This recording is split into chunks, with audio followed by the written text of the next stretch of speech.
Welcome everyone. Today we're glad to have you here. We're continuing with our second installment of the Online Therapy from Research to Practice webinar series. And we're really thrilled to have a very special guest today, William Bolden, who is going to present Entering the Online Therapy Room, Best Practices for Telepractice Interventions with School-Age Clients. But before we get into the presentation, we just wanted to give you a brief outline, our agenda for the presentation today. So can we look at the next slide and we'll let the audience know what they're in for.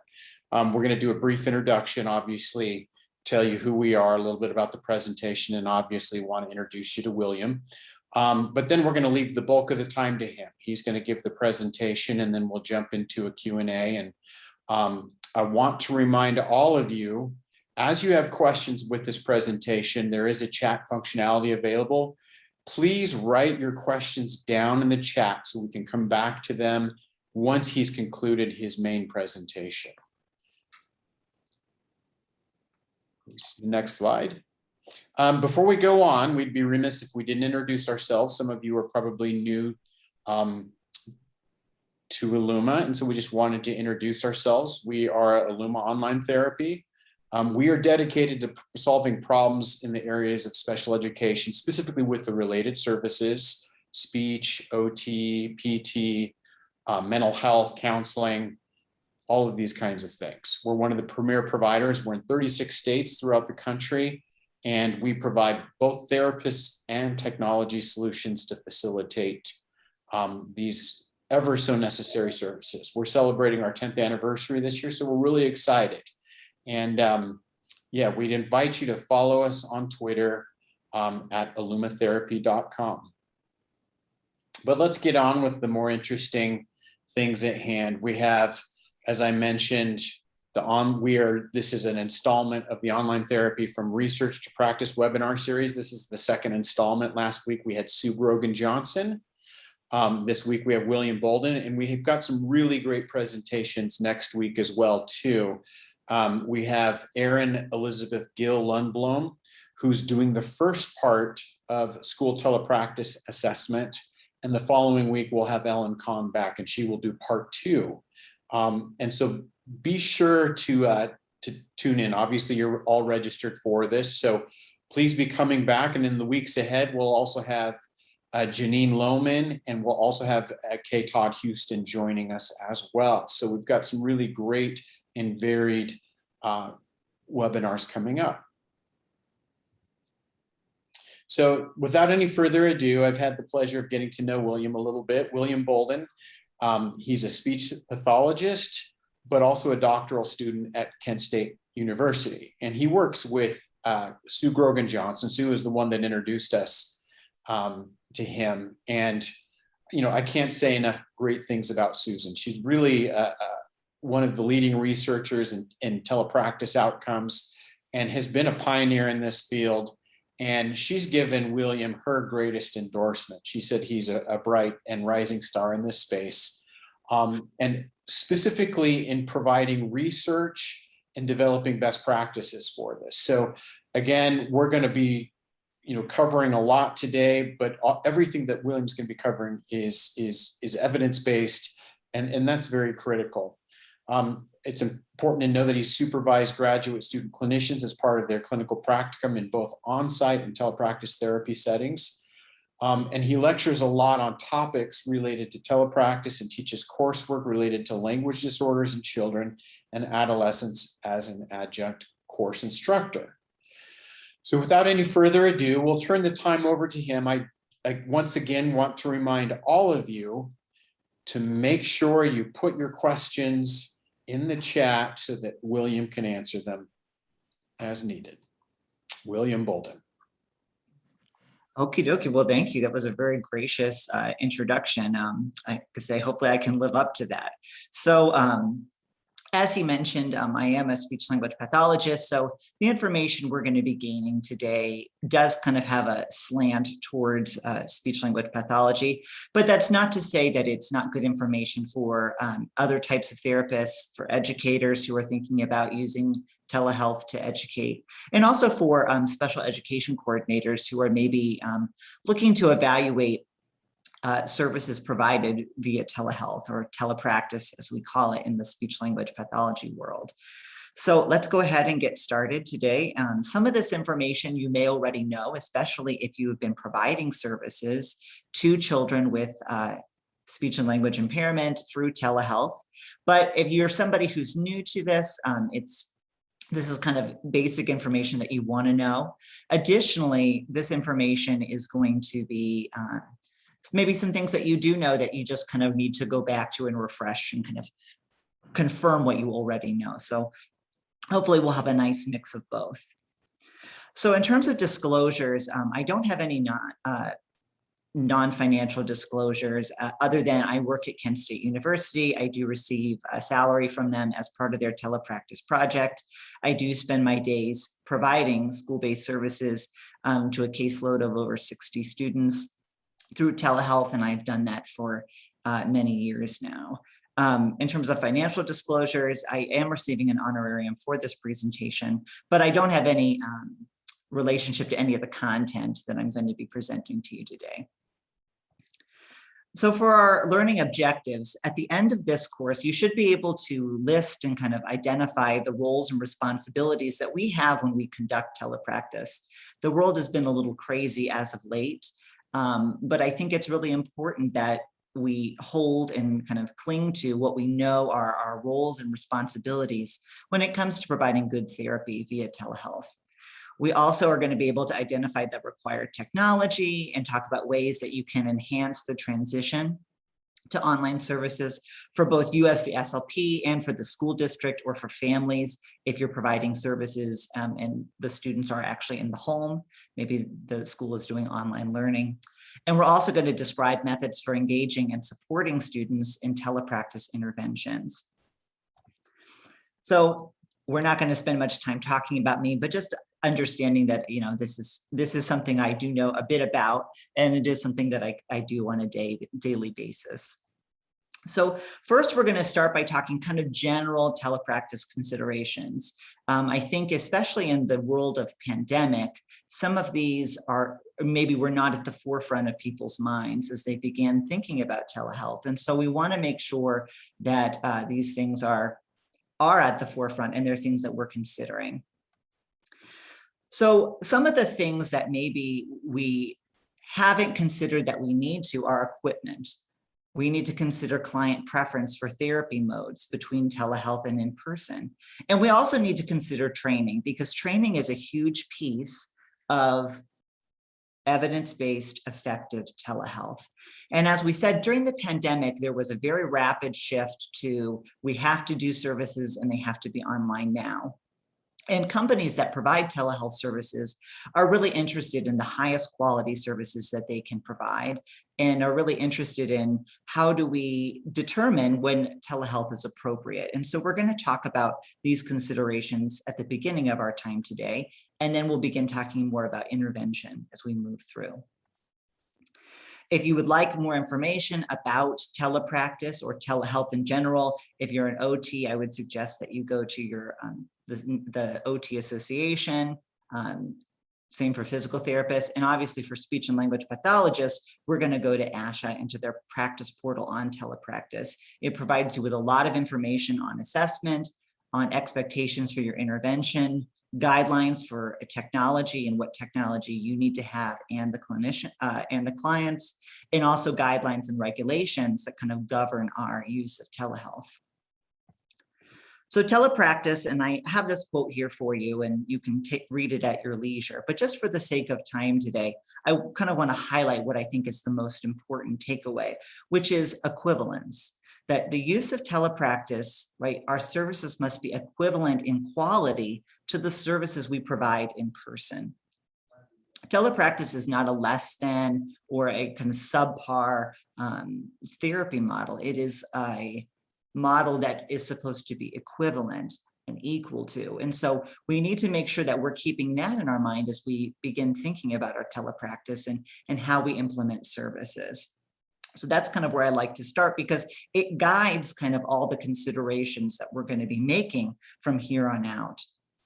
We also need to think about our code of ethics. Because we are physically removed from clients, and there may be a parent that's facilitating the session or a school paraprofessional that's facilitating. We also always want to keep in our mind kind of our scope of practice. It is within our scope of practice to provide speech and language services remotely, but we never want to kind of assign a skill that falls under our scope of practice to someone else. So for example, we would never want to ask parents or e-helpers or facilitators to make clinical judgments that we are required to make.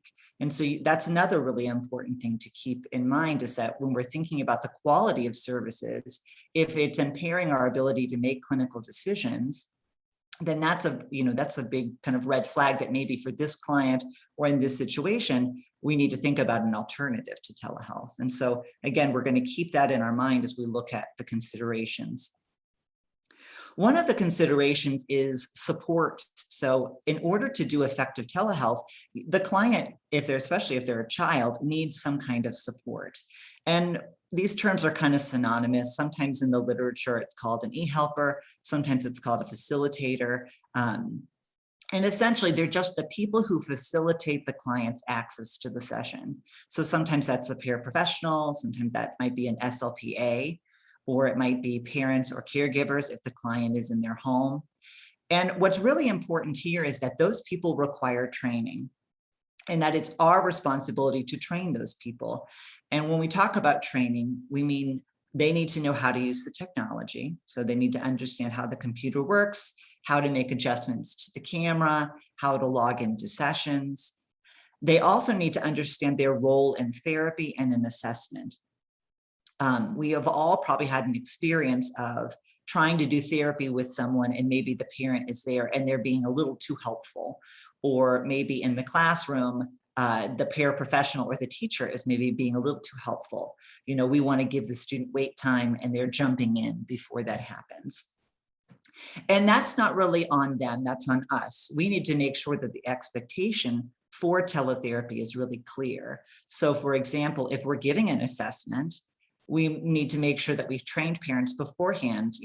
There may be times that the child is not answering.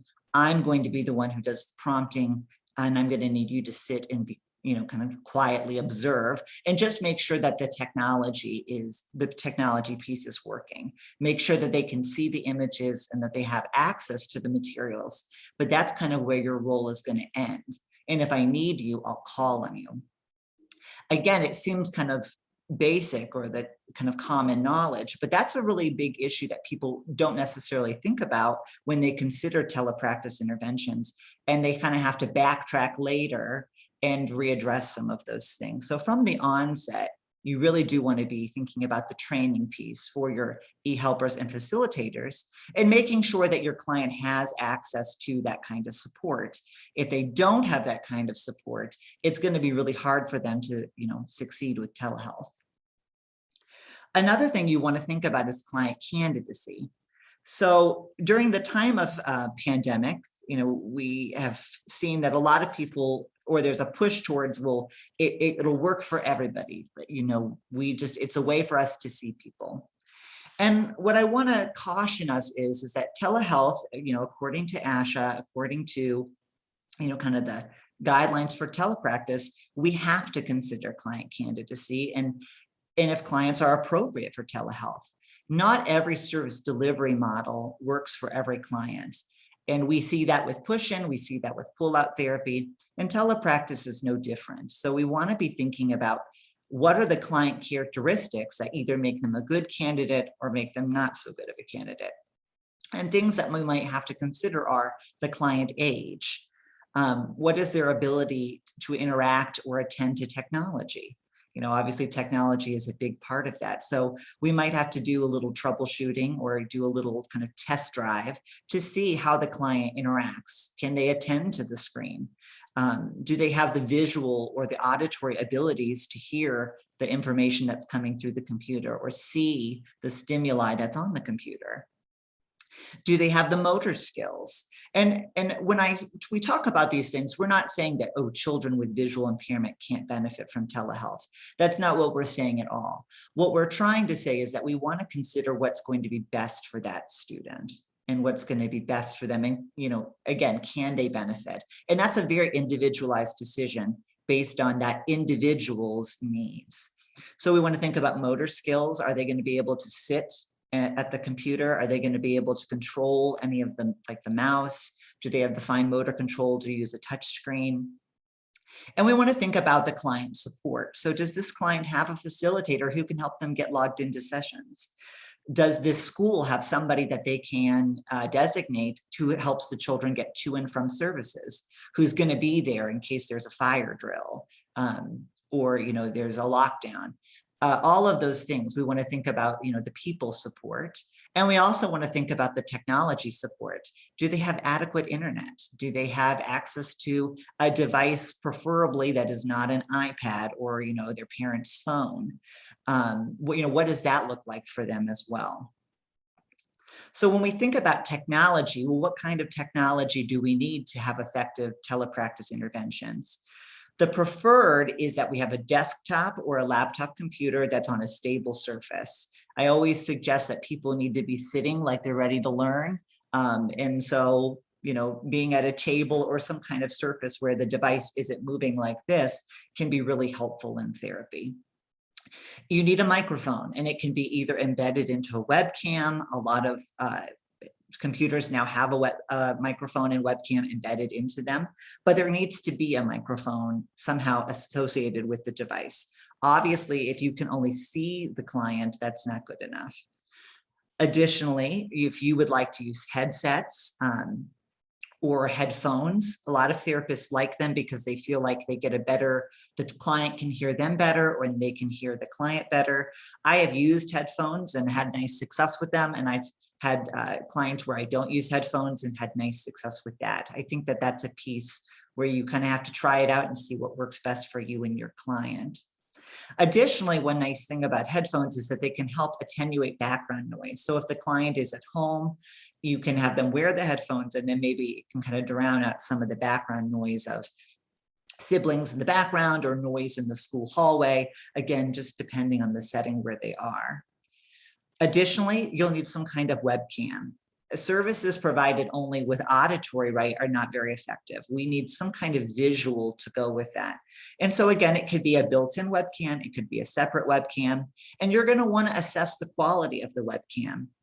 If the webcam image is not very clear, and nowadays most webcams are pretty good, but if the image is not very clear or it's shaky or spotty, that's something you're going to want to think about. And it kind of goes back to the training as well. You're going to have to coach families every time you get into sessions about kind of the angle, You don't want it pointing at the ceiling. You don't want it pointed so far down that you only see from here down on the client. Maybe you need the camera to be closer to the face. Maybe you need it to be further away so you can see more of their hands as well. All of that kind of adjustment is something that you have to consider every session as you start it, and kind of even in activities as you move through them. So the technology is a huge piece. You need to think about your video conferencing software. What are kind of the built-in features of that? Does it have screen sharing? Does it allow your client to annotate and to draw and click and stamp on the images? And can you give them remote control? Depending on the device you're using, like for example, if the client's using like a Chromebook or an iPad, you might have to do some workarounds to try to get them remote control.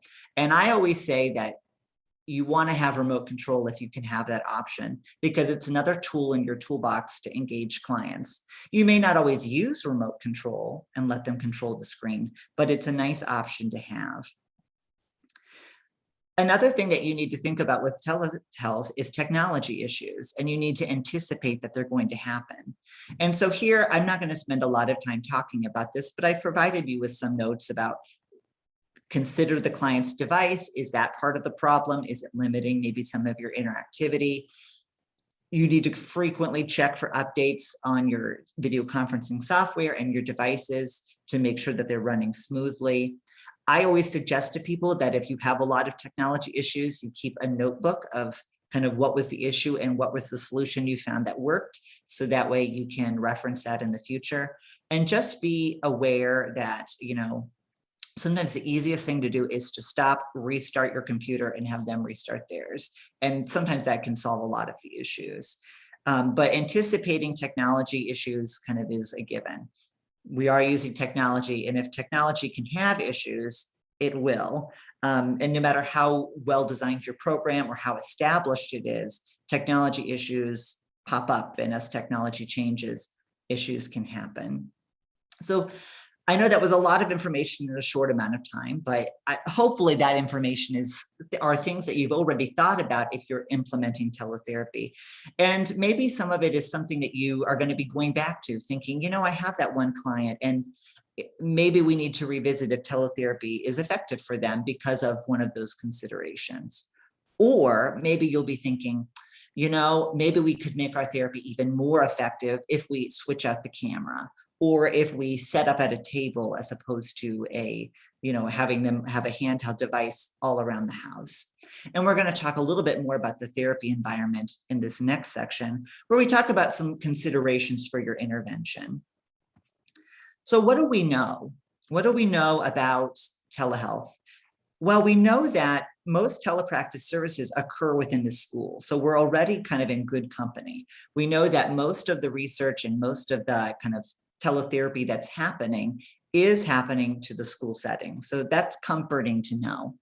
We also know that it's been used to treat a variety of age ranges and a variety of diagnoses with success, where we've seen kind of equivalency or comparable outcomes between, in-person and remote therapy. So again, that's a really nice place to be as well. And I've cited some of that literature for you. And on the previous section, I have cited for you kind of where some of those information regarding the considerations come from. And a lot of that does come directly from the American Speech and Hearing Association. So again, reference that if you're interested in more information on that. I do want to direct your attention, though, if telepractice research is something that's really interesting to you, or you have a particular client population, there is a free blog post from the Informed SLP. They do literature reviews periodically for clinicians, and they went through a vast majority of the telepractice research, and they've kind of grouped it by age range or condition. So that way you can get some, ideas. For example, if you have a client with apraxia and you're curious, well, what's been done with apraxia, via telehealth, or if you're writing a paper or you're doing something where you feel like you need some evidence and support, that can be a nice resource as well. So we know starting out that effective teleinterventions can happen, and that language skills and a variety of speech skills can be treated via telehealth. So that's a good starting place for us. We also know that we need to think about the therapy environment. And a lot of this just comes from clinical experience, but comes from what we know from in-person therapy. We want to limit distractions, and especially on the computer, we want to do that as well. So having the client in a space where they have really good internet connection, that probably is going to take priority number one, but also where they have good, where it's cleared of visual and auditory distractions. Given that we're on the computer, we probably want to make sure that everything else that we don't need is closed out of, either on our end or the client's end, again, just to minimize distractions. That way we're not sharing anything we don't need to share. And so again, clearing the desktop of clutter. You always want to try to stay away from windows or keep them covered if possible, because it can create a glare that makes it hard for the client to see you and hard for you to see the client. You want to find a space where you have lots of space to take data, however you do that, whether it's on the computer or whether it's by hand. I personally still take my data by hand. And you want to find a space that ensures client privacy, both on your end and on the client's end. So a place with doors, a place where people aren't going to be just walking through who have nothing to do with the therapy. And you're going to want to work with families to set up the best place for them to receive services. So I see a lot of people, I've worked with students at home where they're trying to like lay in their bed and do their services. And you do notice a huge difference in how well they're attending and how well they're focusing when they're kind of lounging around versus when they're sitting in an area that isn't as distracting. They're sitting up, they're kind of in that ready to learn position. And so I think, again, just at the very beginning, you want to address these things and coach families or e-helpers, if you're working with the school, through kind of what is the best way that we're going to, kind of set up the therapy environment. Again, we consider all of these things in person, so we need to think about these things on the computer as well, and think about, what's the best way that, again, the client can focus and see us, and that we can focus and see the clients. We also need to think about communication with stakeholders because we're remote now. So we're not seeing teachers in the hallway. We're not seeing parents maybe at the conferences. If we are working with parents at their home, working with clients where they're at home and we're seeing parents, that might be a nice opportunity for us to get to check in with them. But here are some ideas just of ways that you can increase communication. I will say when I started doing teletherapy, that was one of the biggest challenges that I had, was being able to feel like I was still connected to the team, the academic team, and I was still, a part of that. And so one of the ways that you do that is you have to set up really frequent communication with them. So phone calls, check-in emails, sending work samples from your sessions. I send home like little exit slips that say what they worked on, and I have my e-helper fill those out for me, where she checks off the skills, and then if I have a note that I want to send home, she can write it at the bottom. I also use the Remind app, so I can have parents sign up, and then I can send out individual messages or kind of group messages, or send out assignments if I would like. And I think, again, going through those procedures can be really effective. Sometimes rather than sending the homework to the teacher, I might send it to both the teacher and the parent. So that way, again, it's opening that door for communication about what's happening in speech and also about what's happening in the classroom or outside of our therapy sessions. So when we're thinking about planning a session, again, as therapists, we know how to plan a session, but sometimes when we move to the digital space, we lose sight of that. Our brain immediately goes to digital. Well, okay, I have to go to the Facebook group and find what's the hottest, newest digital activity, or I have to go to a website that sells materials and kind of find something that will work for my clients. And I always like to tell people that when I think about intervention, these are kind of the steps that I like to think about. First, as with all good planning, you want to think about the client's goals, excuse me, and the targets that you have for them. There's always two, and the targets that you have for that client. And once you've thought about those things, then you want to generate ideas for, okay, well, how would I want to target that in therapy? What are the types of activities that are going to allow me to systematically instruct them with that? That's going to give me repeated opportunities, right? We know from the research, an activity needs repeated opportunities for practice. It needs intensity. It needs systematic support, and it needs an explicit skill focus in order for that activity to be very therapeutic. Well, what are the activities that I could plan for my client that are going to really help me accomplish those things for this goal? And so once we've thought about that, we can begin thinking about the materials. Okay, well, do I have anything that could be adapted for use via telehealth? Could I scan it in and use my annotation features to draw on it? Could I look for activities that already exist that maybe accomplish that, something somebody else has created, maybe free resources that exist online or games that exist on online websites?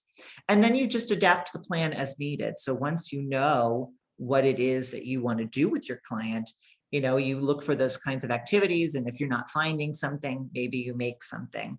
If you find something that kind of works, maybe you just need to tweak it a little bit to make it work for your session.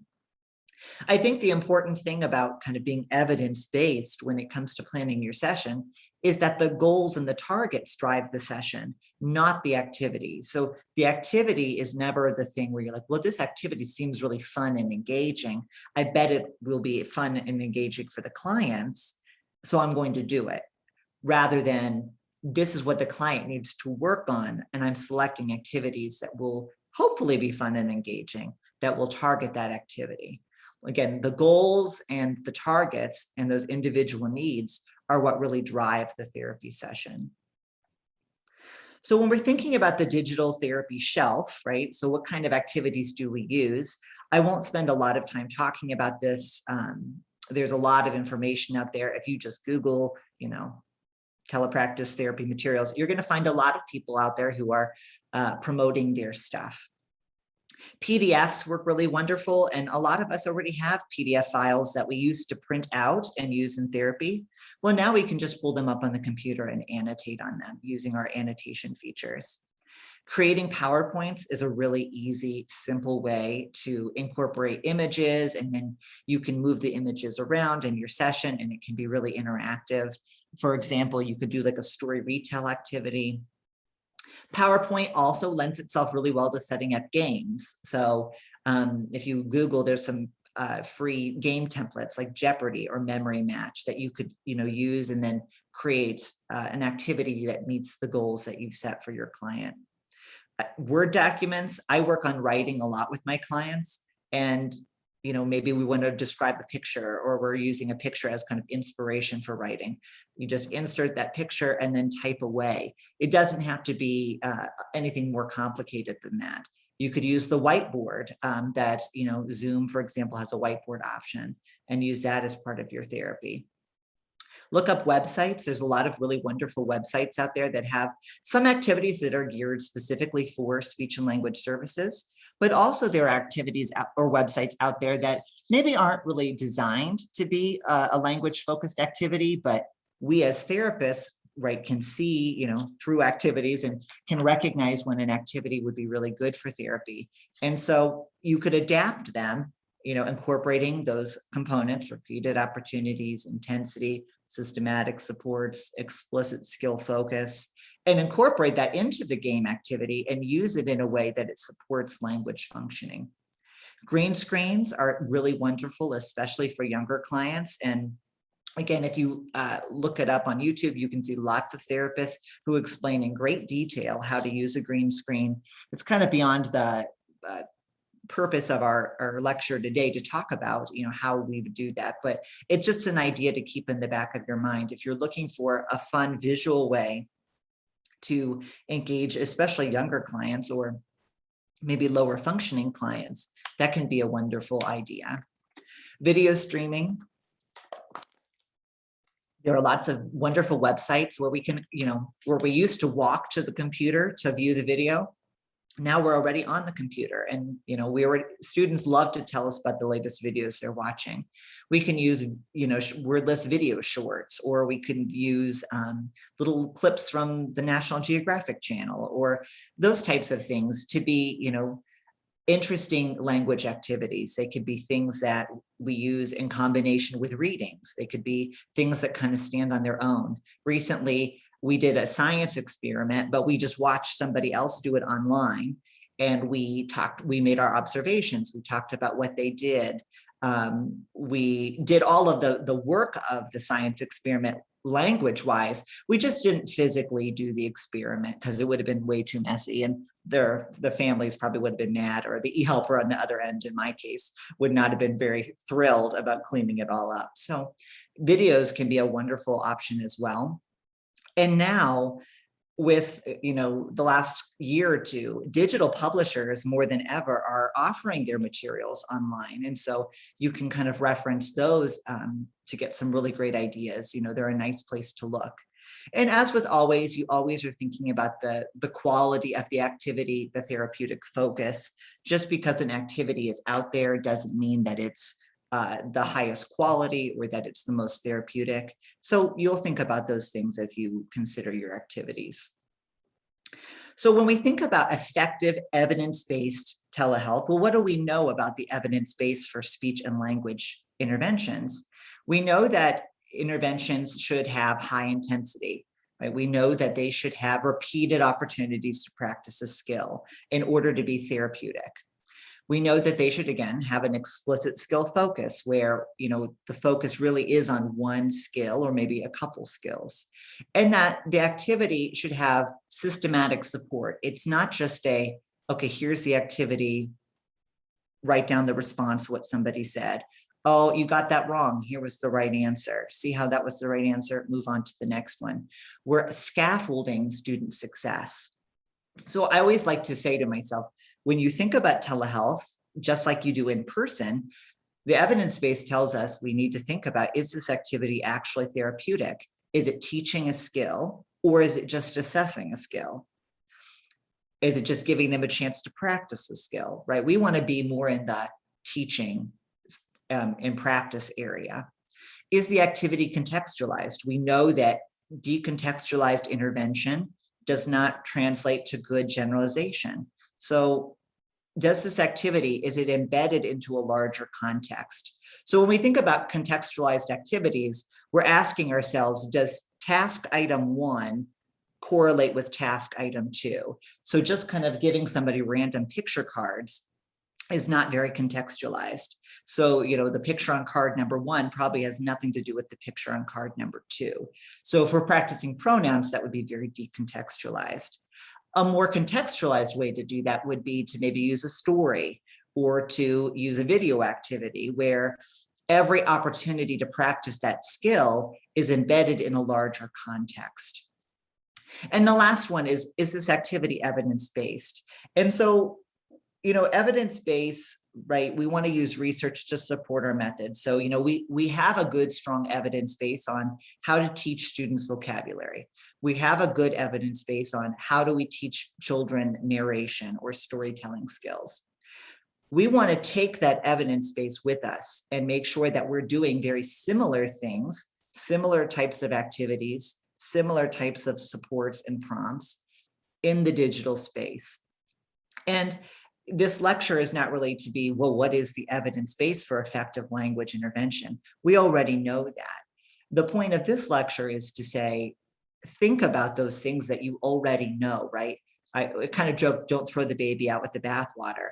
Take what we know about effective intervention and bring it with us to telehealth. And that's how you get really rewarding, effective telehealth.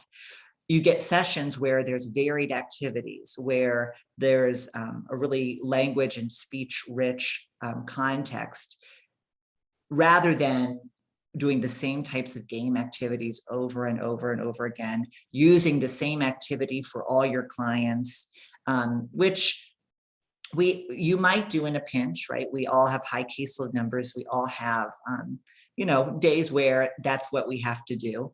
But looking at therapy as a whole, we do get such nicer outcomes, and therapy is much more rewarding for us and the clients when we think about kind of the tenets of good therapy.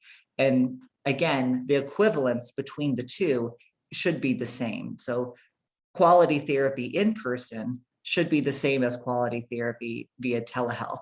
The only difference is that we've used maybe more digital materials, and we've accommodated kind of some of the challenges of being remote.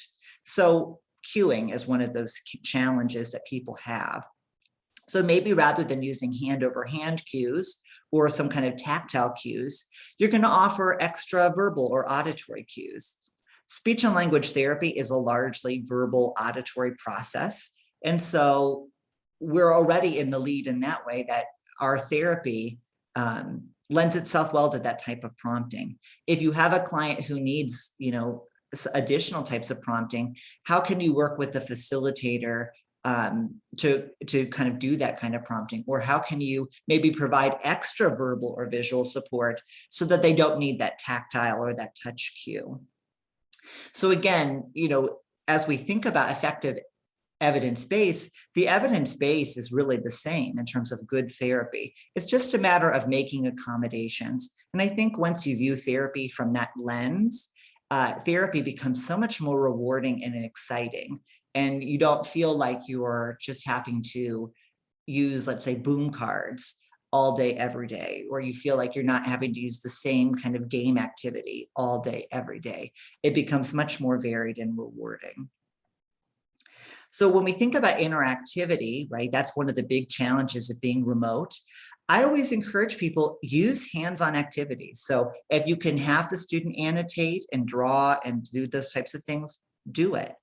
If you can have the parent or the e-helper gather real objects, that relate to the activity, do it.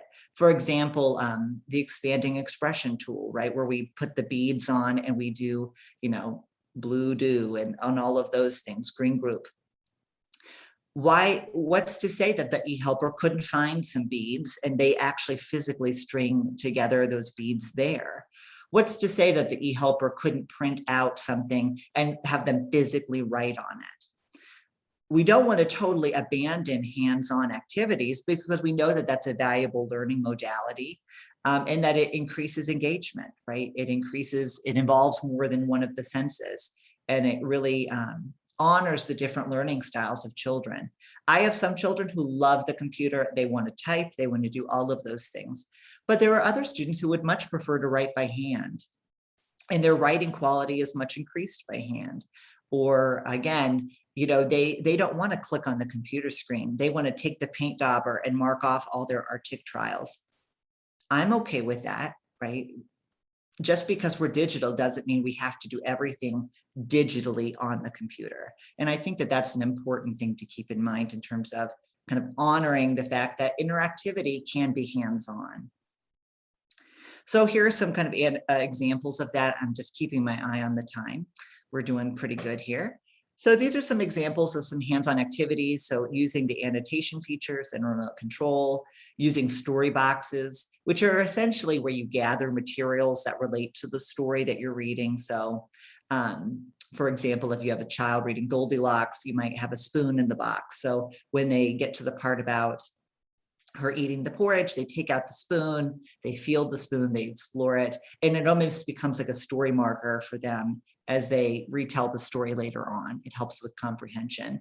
And I use those a lot with my students who have visual impairment, who maybe don't see the pictures in the book as well, so that physical object can really help them remember what the story said.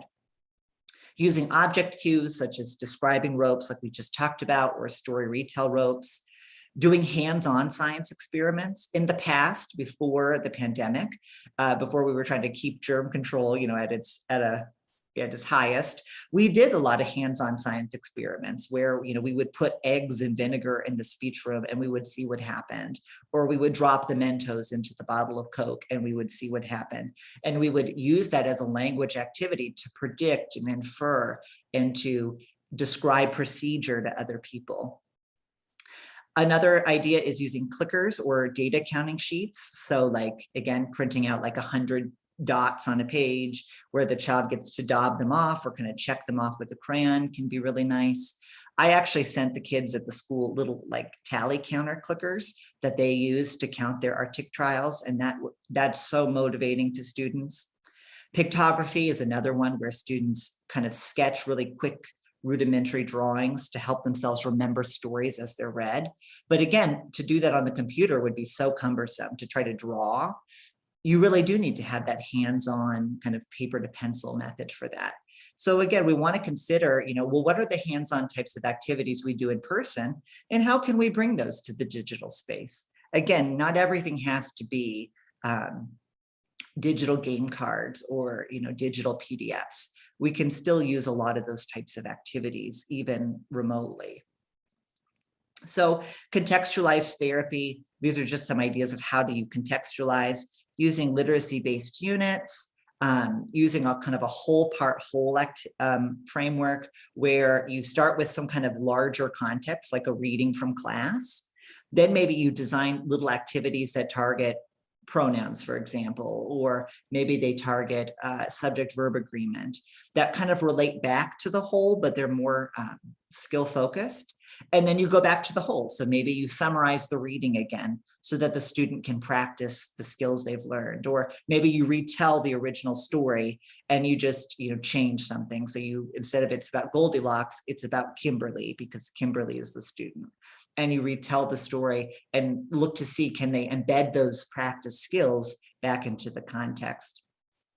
There's a wonderful article here that I provided for you on kind of effective evidence-based narrative intervention. I think that that's a really great resource. And again, it helps to talk about how we provide context for these services. Using activities from the curriculum is also another great way to, again, bring the evidence base with us and contextualize activities. So using presentations they're going to give in class, or using readings from class or their assignments. And remembering that the focus is never on completing the reading or completing the homework. The focus is on using that context to teach and practice the language skill. And obviously using play-based activities for our younger clients is a wonderful way to contextualize the language skill. We're using it in a meaningful way. Each practice opportunity relates to a larger whole. And again, it's just a more meaningful way of practice. I provided some case examples here for you, but just for the sake of time, I'm not going to go through them, but just talking about typical clients that we might see on our caseload, and giving you a sample of what I might do in sessions with them and the kinds of activities that I might use. And these activities could be PowerPoints that I create. They might be games that I found on a website like Teacher Pay Teacher, for example, or they might be something that I gathered from a therapy book that I have. But again, they all kind of relate back to this larger theme of Goldilocks, because that's the context that I've chosen. Here are some resources for you. Just if you're ever thinking about telepractice and you're thinking, I want to know more, and you kind of want to know where are the top places to look. Obviously, the SIG-18, which is the special interest group for ASHA that's focused on telehealth. The Telepractice practice portal is important.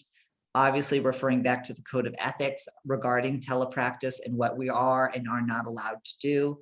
There are some Facebook groups out there that I think are nice for troubleshooting problems. They can give you some nice ideas for some therapy activities. But again, you're going to use your therapeutic judgment on whether or not those activities are in fact evidence-based, therapeutic, and contextualized, and if they are going to be suitable for your client and their needs. And they can also provide you with some really great troubleshooting tips. If you're interested in knowing more about contextualized language intervention, Teresa Ukrenitz, or Dr. Teresa Ukrenitz, has a wonderful book called Contextualized Language Intervention that I think is just a wonderful resource. And it's divided into chapters like vocabulary, narration, sentence structure, where it gives you a lot of really nice ideas of how you can contextualize language intervention for those individual skills. So, and here are the references that are kind of referenced throughout the presentation. And I think we're ready for questions. So that was awesome, William. Thank you so much. We've got a handful of questions here, but before we jump into those, I want to remind everyone who's watching, if you have specific questions for William, please put them in the chat. I for one, wanted to see some of your case examples. And if there's a couple of really good ones, we might even ask you to go back to them. But let's jump into the first question here on equivalence. In your research, what are the most critical parts of creating equivalence in telepractice?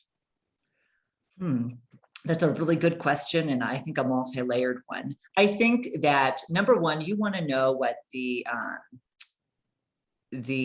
evidence base is for that client population. And I think, with school-age clients, we know that there's a good evidence base for both speech sound disorders and for language disorders. Children do make progress in both. So in terms of equivalence, that way, we have a nice evidence base supporting us. I think what's important to note is that those studies used evidence-based procedures that were used in person. The thing they changed was telehealth.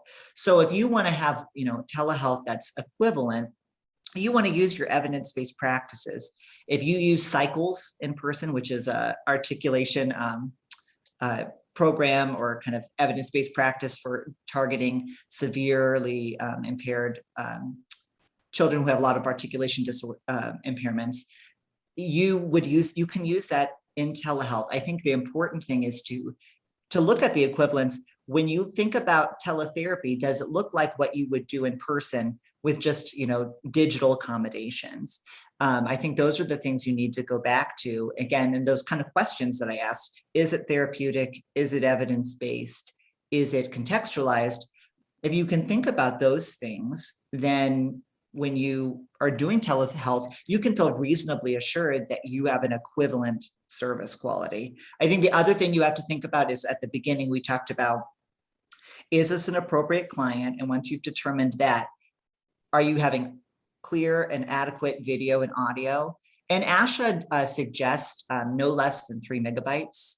And you can do it online and Google like free speed test just to make sure that your internet speed's up to par. But I think that making sure that you have adequate internet, you have adequate video and audio quality is kind of the first piece to making sure that your services are equivalent, because without those things, you can't really have equivalent services. You really need good audio, good visual, good connection between the two. And then once you've done that, thinking about, does this, are these activities rooted in theory? Are they rooted in evidence base? And because therapy is so individualized, you have to think about that a lot with a lot of different clients. What works for one person isn't maybe necessarily going to be the evidence-based practice for somebody else. Awesome. Well, let's go to the next question.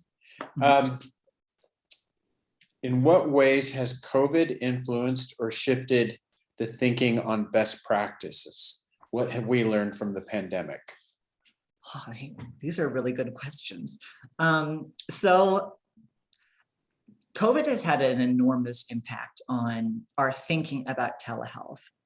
Hopefully, it has highlighted that telehealth, when we've thought about good evidence-based practice, we've thought about making sure that the equivalence is the same. So we've thought about the video and audio quality.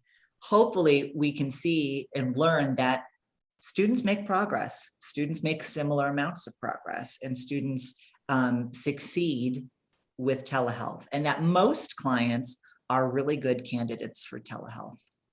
However, I think that the pandemic has highlighted for us that we do need to go back to those key considerations.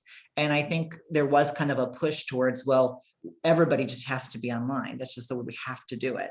Whether or not they have good internet, whether they have terrible internet, whether they have good devices, whether they have really stinky devices, everything has to be online. And I think that we've realized now why those key considerations were there in the first place, which is not everybody is set up for good telehealth, and not everybody is the most appropriate candidate.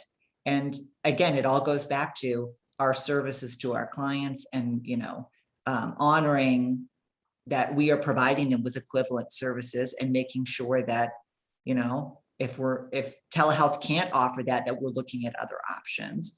And I think the pandemic has really highlighted that. And hopefully the pandemic has shown people the beauty of what telehealth can do, and that it's not as scary and it's not as different at its core in terms of therapy. And hopefully people have not had bad experiences with terrible internet connection or feeling like they had to work with clients who they didn't feel like were appropriate. And so hopefully they haven't had those experiences, which might leave a bad taste of telehealth in their mouth, kind of thing. So hopefully it has highlighted the good that telehealth can do. I think we've learned that it can be super effective, and it's shown a lot more people that, and that it's not that different. But also I think it's really shown us why we have those considerations about when is telehealth a good service delivery model for a particular client. So just as a follow-up to that question, is you mentioned that there are certain groups that are not good candidates for the telehealth option. In your opinion, and feel free to speak in very general terms, which populations in your mind don't receive telehealth as well, or don't produces strong outcomes? And I will answer that question with, if we go back to the beginning, it's the clients who, when you ask yourself those questions, you're getting a lot of kind of negative answers back in your mind. I don't think that we can be general and say, oh, well, clients with, this diagnosis, or the clients working on this skill, because that would just be too broad, because again, the clients vary so much in ability level.